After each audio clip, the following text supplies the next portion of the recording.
Bonjour.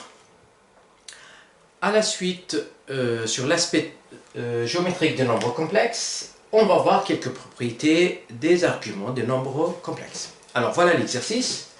Déterminer un argument des nombres complexes z1 qui est égal à racine carrée de 3 moins i et z2 qui est égal à moins 1 plus i. En déduire bien sûr. Alors la première question ici et la deuxième question là. En déduire un argument de z1 fois z2, de z1 sur z2 et z1 exposant 5. Très bien. Donc avant de commencer encore une fois, on va faire un petit rappel sur les propriétés de l'argument. Alors pour la définition, donc je l'avais déjà défini sur l'exercice précédent. Alors les propriétés de l'argument, ils sont exactement comme les propriétés du logarithme. Alors, je vais être un peu plus clair. C'est que l'argument, bien un argument de z1 fois z2, c'est comme le logarithme, donc ça permet de passer d'un produit à la somme. Donc là, ça va faire un argument de z1 plus, alors je vais juste écrire un peu plus simple. Donc la première propriété, c'est que, alors, si j'ai l'argument d'un produit, et bien c'est la somme de z1 plus un argument de z2, mais n'oublie pas, c'est toujours modulo de pi. Comme on avait dit que un argument, ça reste toujours un argument et non pas l'argument, c'est pas unique. Et bien sûr, parmi les propriétés aussi du logarithme, c'est argument de z1 sur z2 avec la condition toujours que les nombres que je prends ici ils sont non nuls. Et bien ici, ça va faire quoi? Ben, ça va faire argument de z1 moins argument de z2 et modulo de pi.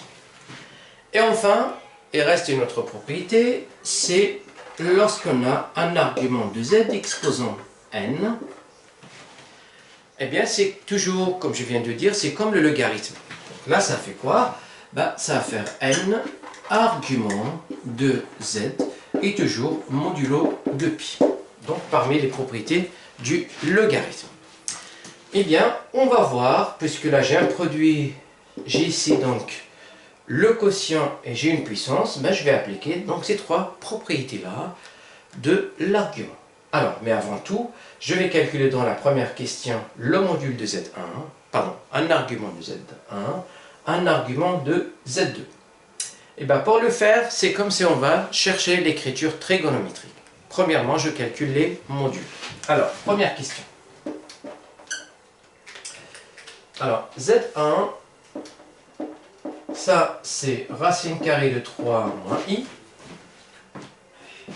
Et donc, je commence par le calcul du module. Z1, ben, je sais que ça va faire la racine carrée du carré de la partie réelle, plus racine de 3 au carré, plus 1 au carré. Et ça va faire, là, ça va faire 3. Là, ça va faire 1. Et donc, tout ça, ça va faire 4. Et du coup, donc là, ça va faire 2. Voilà le module. Eh bien, la deuxième étape, c'est Z1 sur le module de Z1 qui va faire, bien sûr, racine carrée de 3 sur 2 plus ou bien moins i rac 1 demi. Et donc, comme tout à l'heure, en fait, comme l'exercice précédent, eh bien là, je cherche à savoir une valeur de θ de telle façon à ce que cosinus θ égale à racine carrée de 3 sur 2, eh bien, plus i sinus de θ avec sinus de θ égale à moins 1 demi. Pour cela, ben, je vais me référer donc au cercle trigonométrique qui est le suivant. Donc, il y a des valeurs remarquables ici. Alors, 1 demi là, moins 1 demi ici. Et là, c'est 1 demi. Et là, moins 1 demi. Très bien. Donc, ça déjà, j'ai ce rectangle-là.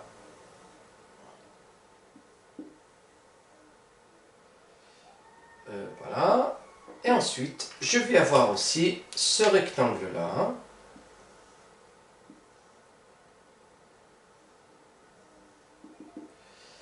Voilà. Avec cette valeur-là, c'est pi sur 6, et celle-là, c'est pi sur 3. Donc, je cherche un cosinus, ou bien, si vous voulez, donc l'abscisse, c'est racine carrée de 3 sur 2. Donc, je suppose que ça va être cette valeur-là. Mais par contre, il faut que l'ordonnée soit égale à moins 1,5. Donc, le moins 1,5, c'est là. Ben, je cherche à quoi ça correspond ici. Quelle est cette valeur-là? Comme là, c'est pi sur 6, ben là, ça va faire moins pi sur 6. Donc, moins pi sur 6, c'est elle, en fait, c'est cette valeur-là qui définit donc le cosinus, ou bien la valeur de θ. Donc là, ça va faire cosinus pi sur 6, plus i sinus, pardon, moins pi sur 6, moins pi sur 6. Et bien, de cette façon-là, je vais avoir donc Z1 qui est égal le module, on avait dit donc c'est 2, cosinus moins pi sur 6, plus i sinus moins pi sur 6. De cette façon-là, ben j'ai donc un argument de Z1, c'est moins pi sur 6 modulo de pi, c'est-à-dire avec un facteur, ou bien un multiple de 2pi en plus. Et bien, on fait le même travail pour Z2. Donc, Z2 ici, ça va faire moins 1, moins i. Alors, je vais calculer toujours le module de Z2, qui va faire ici, donc je vais le faire un peu direct, donc ça va faire la racine carrée de 1 au carré plus 1 au carré, ça veut dire 1 et 1. Ça fait la racine carrée de 2. Et bien, ici, Z2 sur le module de Z2 qui va faire donc moins 1,5, pardon, moins 1 sur racine carrée de 2 moins i 1 sur racine carrée de 2. Et donc, pour ne pas laisser la racine carrée au dénominateur, je vais multiplier ici par le conjugué qui est racine carrée de 2. Et là, pareil. De cette façon-là, qu'est-ce qu'on obtient? Ben, on obtient les valeurs suivantes. Donc, moins racine carrée de 2 sur 2, moins i racine carrée de 2 sur 2. Et ben, je vais chercher donc quelle est la valeur d'un réel dont cosinus est égal à moins racine carrée de 2 sur 2 et moins racine carrée de 2 sur 2, et bien c'est tout simplement, donc il va y avoir une valeur ici, alors, là exactement, ici, là, et là. Et donc ça va être cette valeur-là, donc avec moins racine carrée de 2 sur 2, et là c'est moins racine carrée de 2 sur 2. Et cette valeur-là, ça va être, donc on va dire soit, donc là c'est pi sur 4, 2pi sur 4, 3pi sur 4, 4pi sur 4, 5pi sur 4, ou bien moins 4, bien 3pi sur 4. Donc je peux prendre, alors ici, je peux l'écrire sous la forme de cosinus moins 3pi sur 4, plus i sinus moins 3pi sur 4. De cette façon-là, ben, je peux conclure que un argument, donc je vais l'écrire ici, un argument de Z2, eh ben, c'est tout simplement moins 3pi sur 4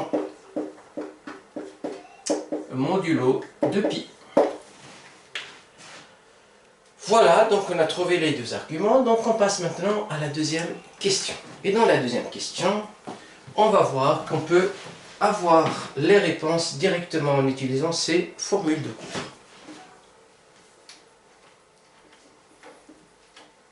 Alors, deuxième question.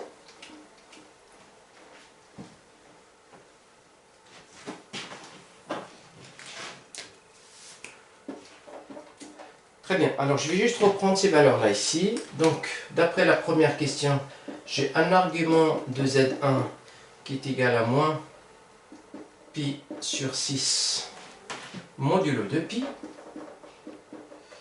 Et j'ai un argument de Z2.